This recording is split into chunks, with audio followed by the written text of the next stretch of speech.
Yeah, you better listen. I'm bringing heat, you'll be a fan when I start rapping. Way I'll have your fucking head spinning. I'm known as spit vicious. Release bombs, they go tick tick.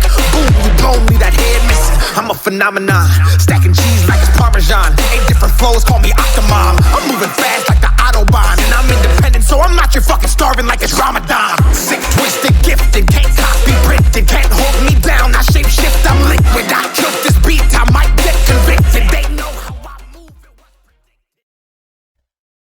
Hello, you lovely cubs, it's the Dragon Lord here, and welcome back to part 2 of What If Naofumi Got Summoned Earlier. Now, before we get into it, I have a few things to say. One, I'm tired, so if I sound dead inside, I am, but I mean, I'm also tired. God, that was so bad. Anyway, yeah, and if I stutter or if I make mistakes, keep in mind this video was recorded late at night. Reason for that is actually the second reason. This video was supposed to come out a week ago, but YouTube kept taking it down every time I tried uploading it.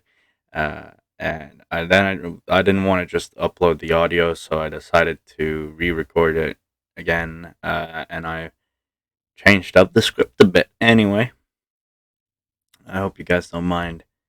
And with that out of the way, I think we should just get into it. A light blinded Naofumi, and in the next instance he found himself in a familiar area. Of course it was familiar to him, because he already knew this area, the air and the scenery. He found himself near Luralona. His party members asked him what they were supposed to do. First, we gotta help the villagers. Let's try and minimize the casualties, Naofumi would say, as they rushed to the village. Meanwhile, at the village, Raftalia is about to be attacked by a monster, but their mother grabs her, running away with her. But before they can fully escape, another monster is about to attack them. This time they can't dodge. Airstrike shield, a familiar voice says, as the monster gets blocked. Run! Naofumi yells as they start running. Naofumi and his party starts fighting the monsters. It's quite a bit easier than they suspected. The boss monsters ends up showing up. It's a 3-headed hellhound. Naofumi starts fighting it together with Mine. The two of them seem like more than enough to take it on. Frederick and Melissa help the villagers escape. Lord Cieto is also there, helping them escape as well. After the knights show up, Frederick and Melissa go assist Mine and Naofumi. They bring the boss down to a bit under half of its HP. With the help of Frederick and Melissa, they defeat it rather quickly. The wave seems to end 10 minutes after the boss got beat. Naofumi starts treating the injured together with Melissa. Some of the villagers help out as well. Half a day goes by, with Naofumi and the others healing everyone. There were still some monsters, but they all scattered before they could kill them. There were only 6 deceased. 3 were knights, 2 were demi-humans, and 1 was Lord Cieto himself. Although Naofumi knows that Lord Cieto didn't die by monsters, he was assassinated. Everybody had a moment of silence for the deceased. Even Mine was sad. She opened up a lot to Naofumi and the others, and genuinely saw them as comrades. She even kind of fell in love with Naofumi. Naofumi stayed to help the village. The knights didn't capture or hurt any of the villagers, since Naofumi was there and there were still demi-humans that could fight back. It would be too much of a hassle. They helped the villagers for the next 2 days, returning to the capital after 5 days, needing 2 days for a trip back. When they arrived at the capital, they heard rumors of the other heroes being summoned, so they went to the castle, entering and arriving at the throne room. Entering it as the king was talking to the 3 people, he cut off his speech. Well, if it isn't the shield hero and his party. Thank you for your service in fending off the wave, the king would say. The 3 people looked over at Naofumi. I do apologize, heroes. Let me introduce you to Naofumi Iwatani, the shield hero, the king would say. Naofumi looked kind of mad, though. King, weren't the other heroes supposed to be summoned by the other countries? Naofumi would ask, approaching a bit closer. That is true, but there has been a change of plans, the king would say. Oh, did the queen approve of this? Naofumi would say again. Not yet, but once she hears our reasoning, she will understand. Wait, what does he mean? the black-haired boy out of the three heroes would speak. Originally, you would be summoned by other countries to help them out, but at the moment Melremark is too weak to fend off the waves with just one hero, so we decided to summon you to assist us, the king would say. What do you mean we can't fend off the waves with just one hero? We just beat a wave with minimal casualties because of Naofumi. Mine would be kind of mad by the king's statement. Well, we would want no casualties, right? So we decided this would be the best course of action, the king would say. The other heroes walked up to Naofumi as they introduced themselves. They all knew right away that the information a fellow hero had would be way more valuable than what the king would have to offer. The king took this kind of bad as he told them he could always just kill them and summon new heroes. Naofumi's party didn't stand for this as they took an offensive stance, prepared to fight if they had to. Naofumi waved them off, however. If you killed me, that would mean the war with Siltfeld. Would you really risk the lives of your citizens for such a little thing? Naofumi said, which kind of scared the king. He knew Naofumi was right. It also wouldn't give the royal family such a good name. After all, I did just beat the wave of calamity, didn't I? Naofumi said with a smirk.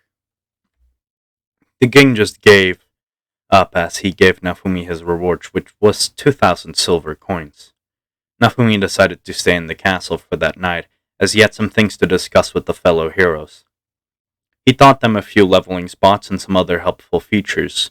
In return for his information, they told him what their help screens told them. This unlocked Naofumi the other upgrade paths. They were too stubborn to listen to him, though, so they didn't unlock each other's upgrades paths just yet. After discussing some more things, they all went to bed. The next day, Naofumi accompanied them to the throne room where they had their parties. Their parties were larger than Naofumi's, with all of them having at least 3 members. However, they only got 300 silver coins each. Naofumi met up with them outside of the castle, giving them all an additional 200 silver coins. They really appreciated all the help Naofumi gave them, and thanked him, leaving shortly after. That day, Naofumi took a break as they just spent the day relaxing. They rented 2 rooms at the inn, one for the girls and one for Frederick and Naofumi. The next morning, when Naofumi woke up, Frederick wouldn't be in the room. Naofumi got up and saw that most of Frederick's things were gone. Worried, he quickly got dressed and took his belongings as he went downstairs. But Frederick wasn't there either. He went back up to mine and Melissa's room as he was knocking on the door, but they didn't answer. The guard came up to Naofumi as they told him he was under arrest. They took him to the castle and threw him into the throne room. Naofumi got up. He didn't resist because he knew he didn't do anything wrong. He looked over to see mine and his party. He was relieved to see them safe, but before he could say anything, the king would interrupt him. "You scoundrel!" the king would say. Naofumi stops moving as he looks over at the king, confused about why he screamed that. The king starts accusing Naofumi of a lot of things. Naofumi just sits there with a look of confusion on his face. The king tells mine to tell them what happened. She speaks up and accuses Naofumi of assaulting her at night. Frederick and Melissa join in saying it's all true. Of course, Naofumi denies this, but he gets yelled at by the king. The other heroes, however, can't believe that somebody as nice as Naofumi would do something like this. Besides Moroyasu, who caters to mine's story, after all, he is the biggest simp. Naofumi can't defend himself with so many people testifying against him, and he ends up being thrown out of the castle. Because he beat the previous wave, his reputation isn't fully ruined. After all, he did save a village. But his trust was broken. He was very angry. He arrived at the gate, ready to exit the city, but he got stopped by voices screaming him to wait.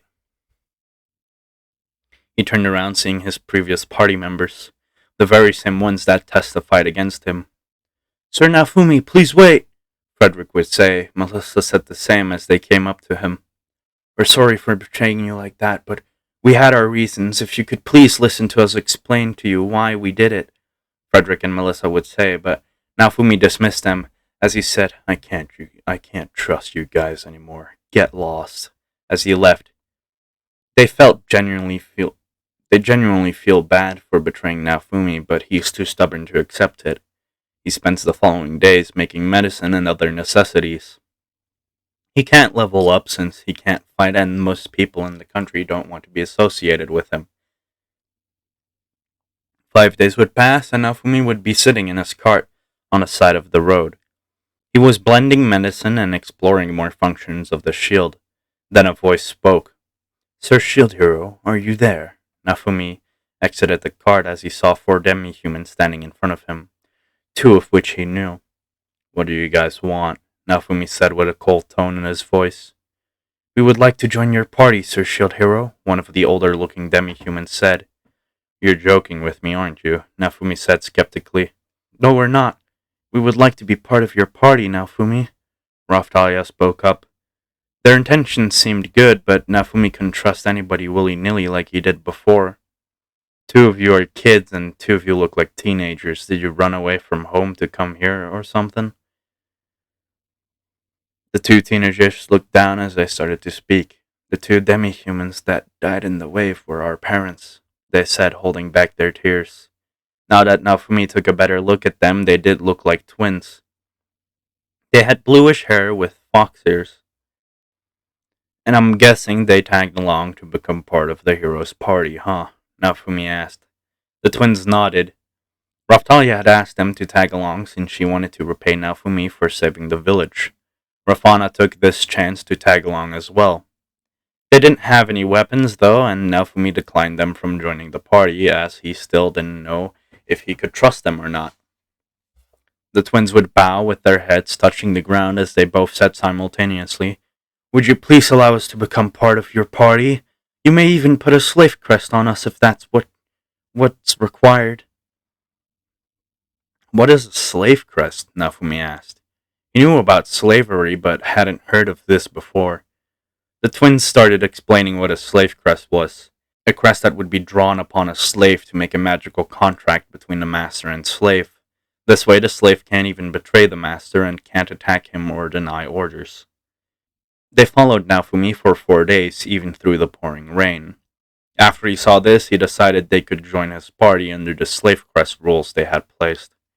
Rafana and Raftalia also join under the same bond because Rafana wants to get closer to Naofumi, and Raftalia just wants to repay him. He lets them on the cart and they make their way back to the capital where they end up meeting the slave merchant. They get the slave crest administered and Naofumi gets a pop-up message of how the slave crest works. He ends up paying 30 silver coins for each slave crest to be administered and a few extra for some of the ink as he uses it to unlock the slave user shield. They then travel to Erhard's shop where Naofumi gets confronted by Erhard.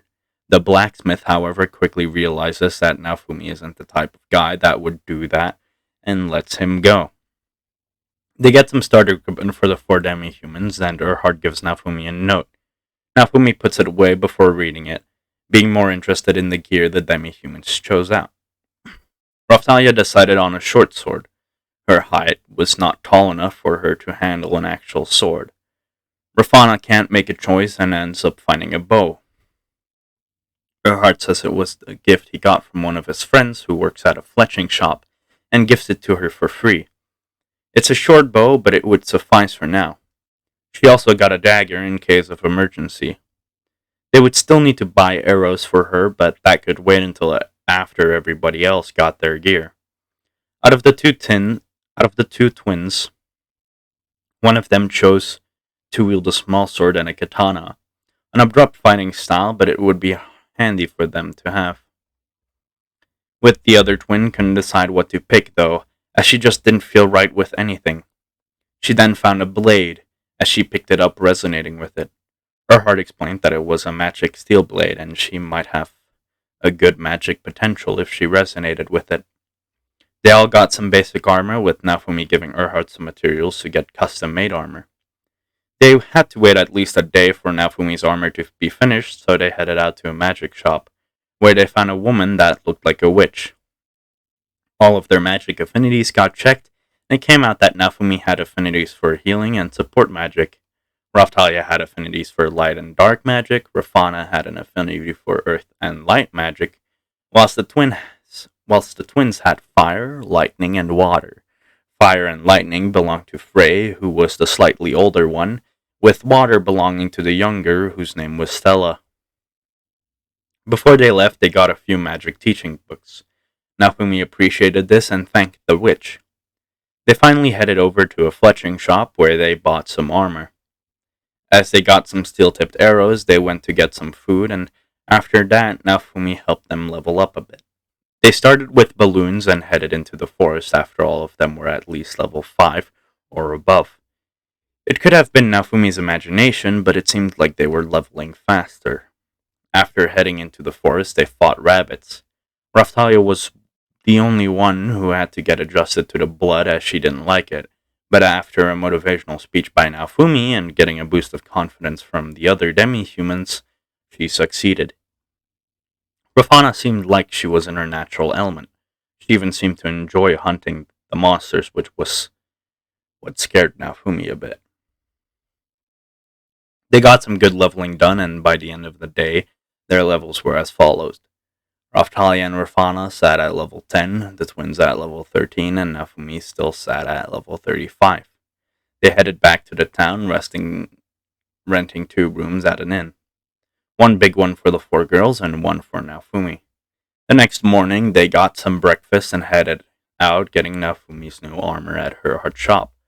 But sadly, that's where I'm ending this part. If you guys enjoyed, consider leaving a like and a subscribe. Before I get flamed for this in the comments, I wanted to make clear that mine doesn't hate Naofumi. They were party members for a month, and she saw who he actually is. She knows he's a good guy, but she had to do what she did because of reasons. Also, Frederick and Melissa will eventually be back in the story. I also introduced these 2 new characters because I felt like it. Anyway, that's all I have to say. If you wish to talk to me or my community, you can always join the Discord. We would love to have you there.